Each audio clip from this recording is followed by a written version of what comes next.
By the time the Declaration of Independence was written in 1776, tensions between the American colonies and Great Britain had been escalating for more than a decade.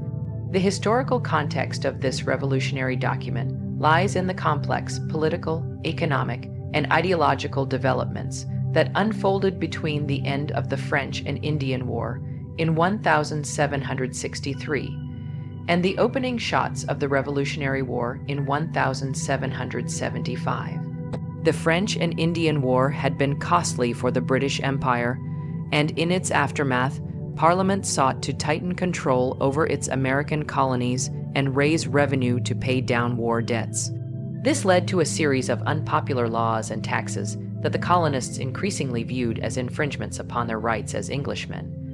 One of the first major flashpoints came in 1765 with the Stamp Act, which imposed a direct tax on a wide range of printed materials.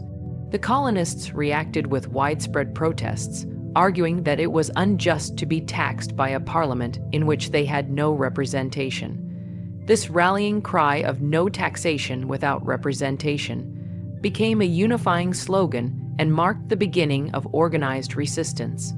The Stamp Act was eventually repealed, but it was followed by other measures like the Townshend Acts and the Tea Act, each provoking renewed outrage and resistance. The Boston Tea Party of 1773, in which colonists dumped British tea into Boston Harbor, was a direct response to these taxes and a symbolic act of defiance. In retaliation, the British government passed the Coercive Acts, known in the colonies as the Intolerable Acts, which further restricted colonial self-government and fueled widespread anger. Meanwhile, intellectual and political leaders in the colonies, inspired by Enlightenment thinkers such as John Locke, began to frame their grievances in terms of natural rights and the social contract. They argued that governments existed to protect the rights of the people, and when a government became destructive to those ends, the people had not just a right, but a duty to alter or abolish it. These philosophical principles laid the groundwork for what would soon become a revolutionary ideology. By 1774, colonies had begun organizing formal resistance through the First Continental Congress, and in April 1775, armed conflict broke out at Lexington and Concord.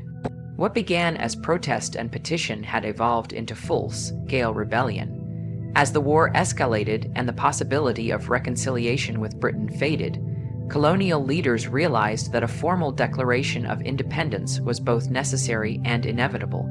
Such a declaration would serve to unify the colonies, legitimize the revolution in the eyes of the world, and seek support from foreign powers like France. It was in this context that the Second Continental Congress appointed a committee in June 1776 to draft a formal declaration. Thomas Jefferson was chosen as the principal author, with input from John Adams, Benjamin Franklin, Roger Sherman, and Robert R. Livingston. The resulting document was more than a mere list of complaints. It was a bold and eloquent statement of political philosophy and national intent. The Declaration of Independence, adopted on July 4, 1776, signified the birth of a new nation, grounded in the idea that all people possess inherent rights and that legitimate government derives its power from the consent of the governed.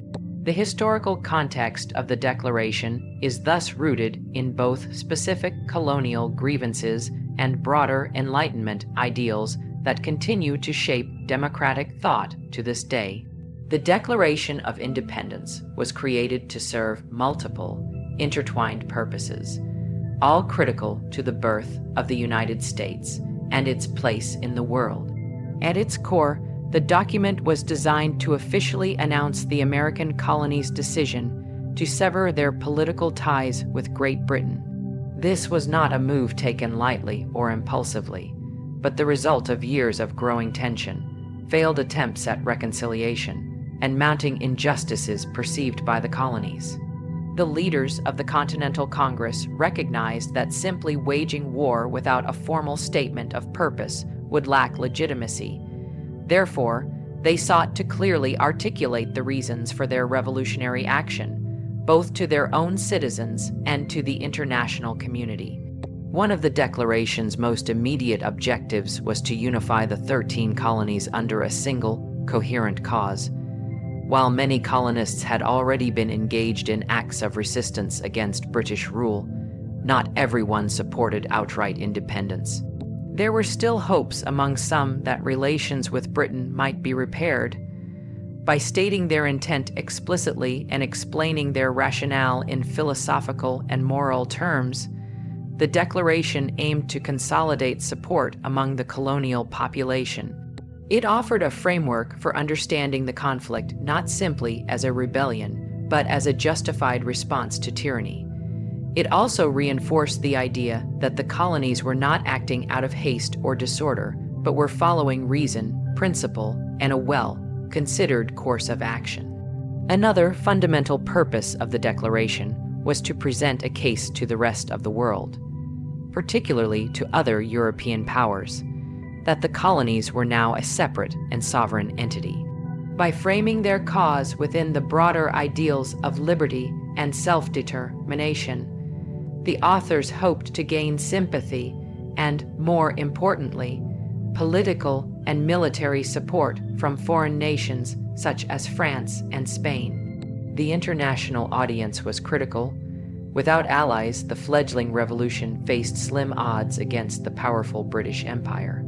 A well-argued declaration served as both an invitation for diplomatic recognition and a signal that the American colonies were stepping onto the global stage as a new nation. The document also aimed to demonstrate that the colonies were not rebelling for petty or selfish reasons, but were compelled by a long train of abuses that had violated their fundamental rights. The section listing grievances against King George Roman III was carefully constructed to show a pattern of oppression and authoritarian overreach.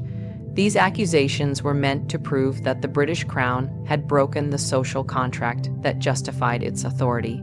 As a result, the colonies had no choice but to dissolve the political bands that had connected them to Britain. This justification was essential in transforming their resistance into a morally and legally defensible revolution. Furthermore, the Declaration established the foundational values upon which the new American government would be built. With phrases such as "all men are created equal" and "life, liberty, and the pursuit of happiness," it expressed Enlightenment ideals that were both aspirational and revolutionary. These ideas were intended not only to legitimize the colonies' break from Britain, but also to set a precedent for the type of society they aimed to create. While the full realization of these principles would take generations, the Declaration planted the seeds for the expansion of civil rights and democratic governance. Ultimately, the Declaration of Independence was more than a breakup letter with Britain. It was a bold manifesto of human rights, a strategic diplomatic tool, a rallying cry for unity, and the ideological foundation for a new nation. Its authors understood the power of words and used them to craft a vision of freedom and self-governance that continues to resonate around the world. The Declaration of Independence is a carefully crafted document composed with both rhetorical strength and logical structure, designed to justify a revolutionary act to a broad audience. Its structure follows a logical and philosophical progression, moving from universal principles to specific grievances, and concluding with a bold political assertion. Each section builds upon the previous one to construct a compelling argument for American independence. The structure is typically divided into four main parts: the Preamble, the Declaration of Natural Rights, the list of grievances, and the formal Declaration of Independence. Together, these components serve to explain not just that the colonies were breaking away from Great Britain, but why they believed they had the right and responsibility to do so. The opening preamble is one of the most recognizable portions of the document. It sets the tone by stating that when a group of people decides to dissolve political ties with another, they owe the world a clear explanation for their decision. This introduction is rooted in Enlightenment thought and appeals to reason and universal principles. It presents the idea that political change should not be undertaken lightly and must be justified through rational discourse. This opening frames the Declaration as a thoughtful and principled document, not a rash outburst of rebellion. By acknowledging the gravity of their decision and the need for global transparency, the signers aimed to show the world that their cause was both legitimate and moral. The second part outlines the philosophical foundation upon which the American cause rests. This section introduces the concept of natural rights, stating that all men are created equal and endowed with unalienable rights, such as life, liberty, and the pursuit of happiness. These ideas draw heavily from Enlightenment philosophers like John Locke, who argued that governments derive their power from the consent of the governed and exist to protect these fundamental rights. When a government becomes destructive of these ends, the people have not only the right, but the obligation to alter or abolish it, and create a new government that will secure their safety and happiness. This portion of the Declaration serves as a general argument about the nature of legitimate government and sets up the rationale for the colonists' next step.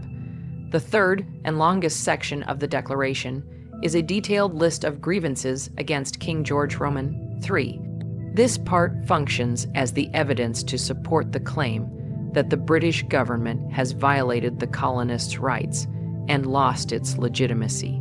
The grievances cover a wide range of issues, from imposing taxes without consent and dissolving representative bodies, to maintaining standing armies in peacetime and denying fair trial procedures. The repetition of "he has" at the beginning of many sentences is a rhetorical device used to emphasize the systematic and deliberate nature of the king's abuses. This litany of complaints is not just a random assortment, but a carefully arranged indictment meant to demonstrate that the British Crown has acted tyrannically and unconstitutionally over time. The final section is the actual declaration, where the colonies formally sever their political ties with Great Britain. It asserts that the colonies are now free and independent states, with all the rights that status entails: the ability to make war and peace, form alliances, trade, and govern themselves. It also includes a solemn pledge of unity among the signers, who mutually commit to the cause with their lives, fortunes, and sacred honor. This concluding passage transforms philosophical principles and political grievances into concrete action. It marks the moment when the colonies cease to consider themselves British subjects and declare themselves members of a new, sovereign nation. Overall, the structure of the Declaration is not only logical, but also strategic. It moves from abstract principles to specific examples and then to decisive action, building a persuasive argument along the way. Each part of the text contributes to the overall goal of legitimizing the revolution and laying the groundwork for a new form of government rooted in the rights and will of the people. Among the most powerful and enduring aspects of the Declaration of Independence are its famous lines, phrases that have transcended their 18th century context to become guiding principles of American identity and democratic ideals worldwide. Perhaps the most iconic sentence begins, "We hold these truths to be self-evident, that all men are created equal." This assertion is both radical and foundational. In an age when monarchies and rigid class systems dominated political life, the idea that all individuals were inherently equal challenged the prevailing notions of inherited power and privilege. By stating these truths as self-evident, the document asserts that these principles require no proof. They are universally obvious and accepted. This line laid the groundwork for future struggles for civil rights, women's rights, and broader human equality, even though the reality in 1776 did not yet reflect its full promise. Following that, the Declaration proclaims that all individuals are endowed by their Creator with certain unalienable rights, that among these are life, liberty, and the pursuit of happiness. This line reflects Enlightenment thinking, especially that of philosopher John Locke, who had argued that people naturally possess rights that cannot be justly taken away by governments. Locke spoke of life, liberty, and property. Jefferson adapted the third to pursuit of happiness, broadening the concept to encompass a more humanistic, aspirational ideal. The change suggests not only economic well-being, but also the ability to seek fulfillment and purpose in life, free from tyranny and oppression. These rights are portrayed not as privileges granted by rulers, but as inherent and God-given, placing any government that violates them on morally indefensible ground. Another key section of the document declares that to secure these rights, governments are instituted among men, deriving their just powers from the consent of the governed. This line shifts the source of political legitimacy from divine right or tradition to the will of the people. Governments, in this view, exist solely to protect the natural rights of citizens. Their power is not self-generated or passed down through royal lineage, but loaned to them by the populace. If a government fails in this duty, it loses its legitimacy and the people have the right to withdraw their consent. This revolutionary concept provided not just justification for the American colonies' rebellion, but a blueprint for democratic governance that has influenced political systems around the globe. The document then takes a bold step further by stating that whenever any form of government becomes destructive of these ends, it is the right of the people to alter or to abolish it and to institute new government. This is one of the clearest articulations of the right to revolution in modern political thought. It suggests that revolution is not merely a reactionary act, but a moral duty when a government violates its foundational contract with the people. It moves the Declaration beyond complaint into the realm of action and responsibility. The authors are not simply asking for redress. They are explaining why they must take control of their own future. These famous lines, though written in the context of 18th century colonial rebellion, have become timeless declarations of human dignity and political freedom. They continue to inspire movements for justice and equality across generations and cultures. While the original signers did not live up to every word they wrote, slavery and disenfranchisement persisted. These lines established a set of ideals to strive toward. They created a moral compass for the nation and an enduring legacy that has made the Declaration of Independence one of the most influential documents in human history. The list of grievances in the Declaration of Independence serves as the evidentiary backbone of the colony's case for breaking away from Great Britain. These complaints, directed specifically at King George Roman III, form a detailed catalog of abuses that the American colonists believed demonstrated a consistent pattern of tyranny and injustice. Rather than vague generalizations, these grievances cite concrete actions that allegedly violated the colonists' rights and made continued allegiance to the British Crown untenable. The structure and language of this section were designed to appeal not only to the colonists themselves, but to the broader world, particularly potential allies in Europe, by showing that the colonies were reacting to a sustained assault on their liberties. One of the major themes throughout the list is the undermining of colonial self-government. The colonists accused the king of repeatedly dissolving their representative assemblies, interfering with local laws, and refusing to allow new elections. These actions were seen as attempts to consolidate power in the hands of the crown and deny the colonies the right to govern themselves. Self-government was a cherished principle for the colonists, many of whom had lived for generations with a degree of local autonomy. The king's interference was viewed not merely as poor governance, but as an affront to the political freedoms that Englishmen were supposed to enjoy. Another significant grievance involved taxation without representation. The colonists charged that taxes had been imposed on them without their consent. a direct violation of what they considered their rights as British subjects. They had no elected representatives in Parliament, and therefore no voice in the decisions that affected their lives and economic well-being. This grievance harkened back to the Stamp Act, the Townshend Acts, and ultimately the Tea Act, all of which symbolized the broader issue of colonial disenfranchisement. Economic exploitation through taxation was not just a financial burden, it was emblematic of their political marginalization. The presence of British troops on American soil, particularly during peacetime, also sparked outrage. The Declaration criticizes the king for maintaining standing armies without the consent of the colonial legislatures, quartering troops in colonial homes, and protecting those troops from punishment for crimes committed against colonists. These actions were seen as military intimidation, a sign that the Crown viewed the colonists as subjects to be controlled rather than partners in governance. The quartering acts, in particular, violated personal privacy and property rights, fueling widespread resentment. Judicial abuse is another thread woven through the list of grievances. The colonists alleged that the king had obstructed justice by denying them the benefits of an independent judiciary. He was accused of making judges dependent on his will alone, both in terms of their tenure and their salaries. This lack of judicial independence made it nearly impossible for colonists to receive fair treatment under British law.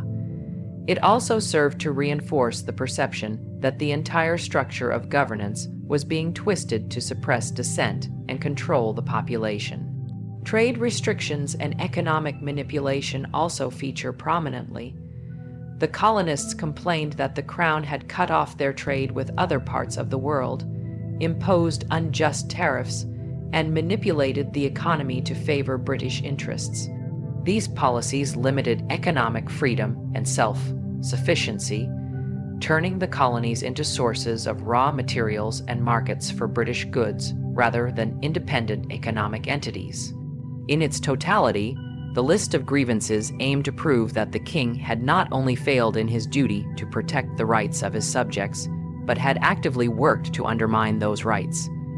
It presented a picture of a ruler who had become a tyrant, justifying the colony's decision to break away. This section was critical in persuading skeptical audiences that independence was not just a radical choice, but a necessary and reasoned response to a long train of abuses. The detailed and systematic presentation of these complaints gave moral and legal weight to the Declaration, transforming it from a political statement into a powerful legal and philosophical indictment of tyranny. The impact and legacy of the Declaration of Independence extend far beyond the moment of its adoption in 1776. While its immediate purpose was to justify the American colonies' break from British rule, its influence has echoed through centuries of political thought, civil rights movements, and democratic revolutions across the globe. It stands not only as a founding document of the United States, but as a symbol of the universal desire for freedom, equality, and self-governance. Its legacy is woven into the fabric of American identity and has served as a moral compass for the nation during both its greatest triumphs and deepest reckonings. In the short term, the Declaration helped unify the 13 colonies under a common cause. Prior to its publication, not all colonists supported a full break from Britain. Many still hoped for reconciliation or feared the consequences of rebellion. The Declaration offered a clear and compelling rationale for independence, presenting the decision as both necessary and just. Its eloquent language appealed to reason, emotion, and a shared sense of injustice, helping to solidify support for the revolutionary cause. It also aimed to win international allies, particularly France and Spain, by presenting the American struggle as one rooted in universal principles rather than a mere colonial dispute. Over time, the Declaration became a foundational text for American political culture. Its assertion that all people are created equal and endowed with unalienable rights has been invoked repeatedly throughout U.S. history as a standard against which to measure progress and justice. Although the nation's founding was marred by contradictions, such as slavery and the exclusion of women from political life. The ideals articulated in the Declaration have inspired generations to push for a more inclusive and equitable society.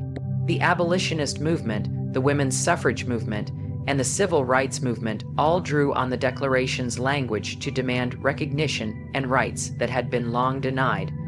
The global impact of the Declaration has been equally profound. Its principles have influenced numerous other nations and democratic movements. The French Declaration of the Rights of Man and of the Citizen, adopted in 1789 during the French Revolution, was directly inspired by the American example. In the centuries since, countless liberation movements, from Latin America to Africa to Eastern Europe, have cited the American Declaration as a model for asserting national independence and human rights.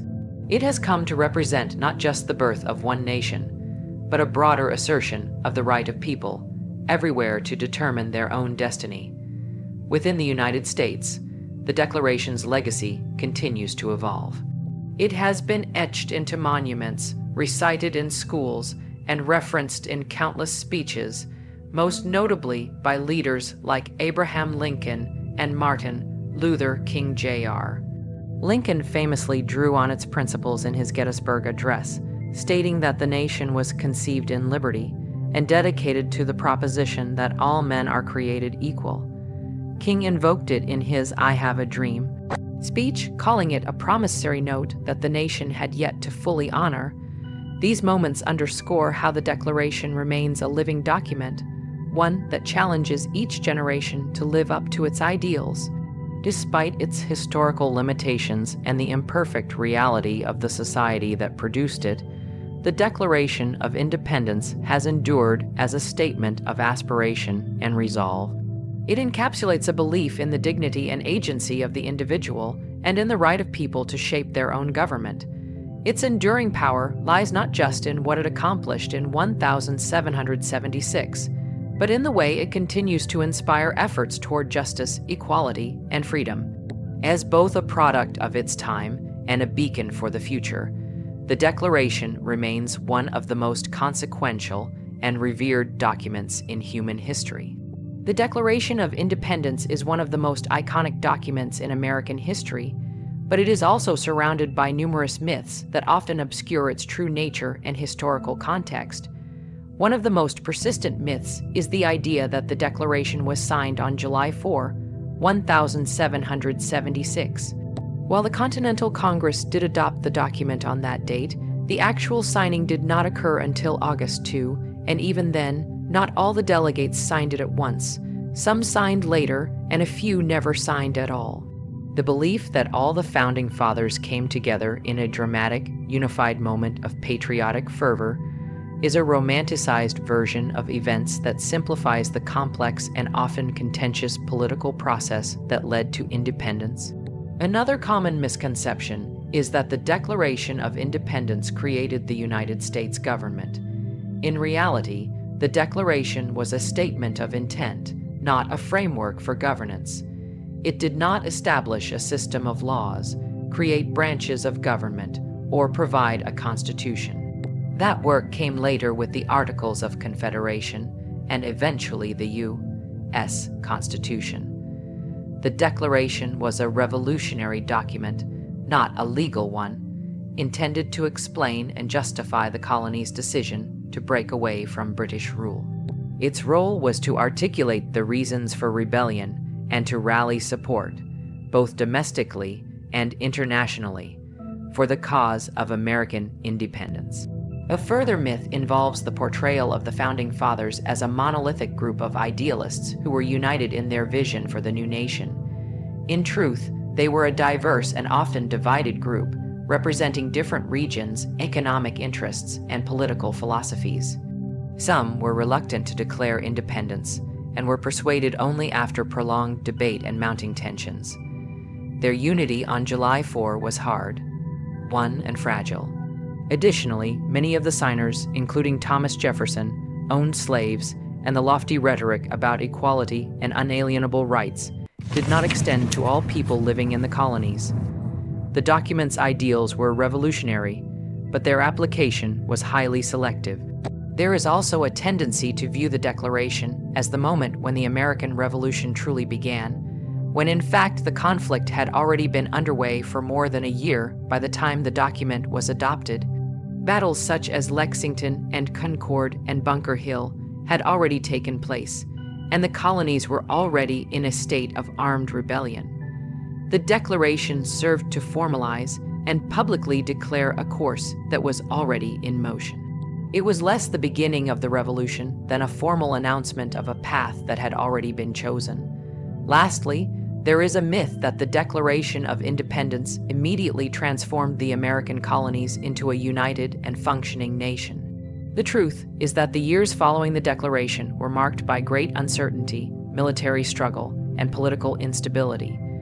The fight for independence was far from over, and the colonies faced numerous challenges in forming a cohesive national identity and system of governance. The ideals of the Declaration provided inspiration and a moral foundation, but they did not guarantee unity or success. In examining these myths and comparing them with the historical reality, it becomes clear that the Declaration of Independence is both more complex and more human than the legends suggest. Its creation involved compromise, contradiction, and imperfection, but it also represented a bold leap toward a new vision of government based on the consent of the governed. Understanding the truths behind the myths does not diminish the importance of the document. It deepens our appreciation for the challenges the founders faced and the enduring power of the principles they set forth.